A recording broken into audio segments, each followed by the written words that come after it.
So funny to me. So people, and I feel the same way about this. When I see someone that has stuff I don't have, it makes me angry. I don't want anyone to have that stuff. Like, hey, look, this guy, I had a 4-way. He had like a 5-way, 6-way.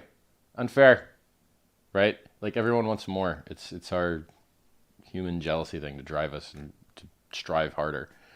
But like, that works at a distance. So if you play or hate someone because they have more than you at a distance, as soon as you're close enough to work with them, it switches to adoration and trying to work with them, right?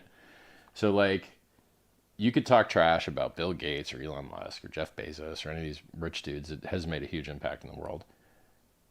And that's fine until you get close enough that you could work with them. Then if your brain works right and you're intelligent, you just switch to like, yo man, yeah, let's see where we've got synergy, right? So it's the same thing for me.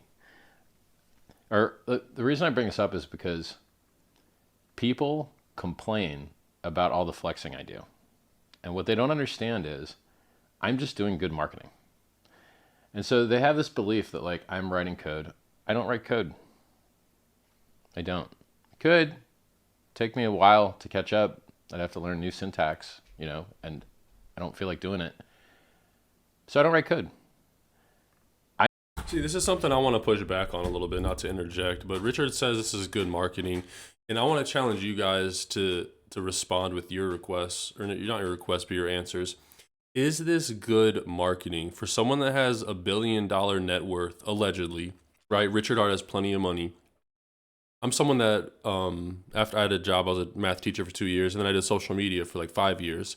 And I'm really good at social media algorithms and growing audiences.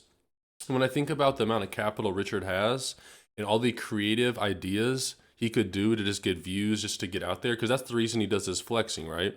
It's outrageous. And even though it's kind of cringe, at the end of the day, if it gets people to save themselves and improve their lives, it's worth it, which is true. But do you need to be outrageous and cringe and display your need for like psychological recognition? Or are there other ways to do it? I think there's other ways to do it. Comment below what you guys think. Are there other ways he could be effectively marketing, or is this the only way?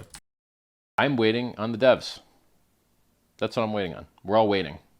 And then they yell at me and get angry at me doing a good job promoting myself. And when I do a good job promoting myself, I then in turn have the audience to be able to influence them to do good things with their lives. Don't get wrecked. Don't trade. Call your mom. Work out. Eat healthy. Don't drink alcohol. Don't gamble. Don't play grinding video games. If you go back to my oldest YouTube videos, they're self-help videos trying to teach you how to have a better life. So if I can get more followers, I can influence more people to do what is healthy for them. And if what gets me more followers is bragging and having the world's most expensive things and showing them off and being funny or outrageous or twerking for the camera, if that's what it takes, if I have to dress like a clown to get an audience to make the world a better place, that's what I'm going to do. And so I always get these comments on Instagram, YouTube, everywhere. Really, I think the first comment I read, even in this chat, was about that.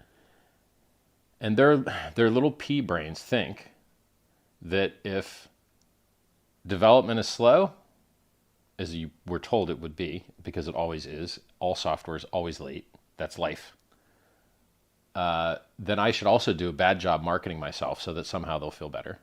So if I on-ramp less new users and get less followers and do it takes me effort to put this crap on. It takes me effort to go turn on all the lights. It takes me effort to go clear the memory buffers. It takes me effort to combine the two 8K files together.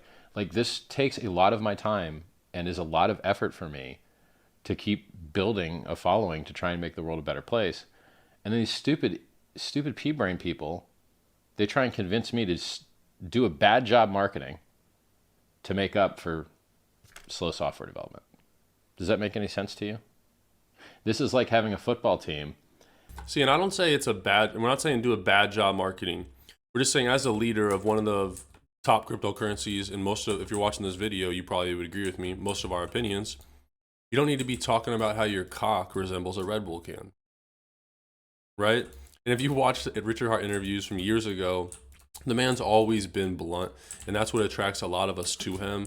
And change is not easy for human beings. It takes time. And I think Richard Hart is recognizing that and changing, but he's not there yet.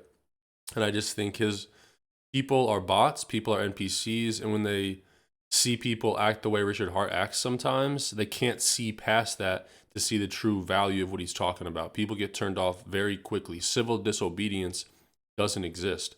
If you have a different opinion, if you don't think like me, if you're not an NPC like me, then we can't even have a conversation. And that's what maybe Richard Hart doesn't get. I'm not sure. But personally, I think there's more effective ways. And I don't care what Richard Hart talks about. If he wants to talk about his dick, if he wants to talk about whatever, I don't care. Because at the end of the day, I'm looking at the fundamental utility of his products. But not a lot of people are like me. Not a lot of people can put that bullshit aside and see it. And maybe those people don't deserve the gains. You could say that. But it doesn't help the community, right? Alienating NPC bots with closed minds, who maybe we should alienate. I don't know. I don't think it helps grow the community. So finish this up. And, you haven't done any good getting the ball downfield. Your offense has sucked. So you try and make up for it by not playing defense. It doesn't make sense. It's nonsensical. So me doing a good job marketing and continuing to build a following so that people will care about the same things I care about. Maybe they'll fund medical research. Maybe they'll, remove counterparty risk. Maybe they'll not trade. I'm doing the right thing and I get yelled at for it. It sucks. It's like, stop yelling at me, guys. I'm working hard here to try and make the world a better place. I don't know of another way to do it. Maybe I could start chucking money at it. I really should just probably chuck money at this. So if I want more followers, like real followers, because I don't buy followers, I don't buy votes, I don't do any of that, which is why I have so few followers. No, that's not why you have such few followers, Richard Hart. When I was a broke college graduate making money living off social media, I had no money, I had no capital, I didn't have $1 billion. And I was able to accrue millions of followers on social media because I could just tap into growth hacking the algorithm. It's not about money. It's not what it's about at all. And I think that goes to show, Richard Hart said earlier in this interview, he's aware of what he's good at and what he's not at. I think this might be an area where Richard Hart could have some more awareness. But I can buy ads, right? I have enough content and am cool enough that, and I think my conversion is sticky enough now that maybe I should buy ads. Because I can't buy, crypto ads are banned everywhere. You want to buy ads on Reddit, crypto's banned. You want to buy ads on Google, it's banned. You want to buy ads on Facebook, banned. Unless you stay under $50 a day on Facebook, which lol is no money. Or, you have an exchange license. I don't have an exchange license. So I can advertise me. Actually, I've even been turned down advertising me. I tried this once. Now, on the exciting part, I'm going to wrap that up there. There's been talks about how ETH is now, if Pulsechain, hopefully you guys can see this, if Pulsechain is now just a fork of ETH2 with some changes, shouldn't be a very quick release. So Richard said recently that instead of basically using Binance Smart Chain to be the foundation of Pulsechain, they're just forking Ethereum 2. So Ethereum after the merge that happened last month. That could mean, and some people are hypothesizing, a launch could be more soon than we think.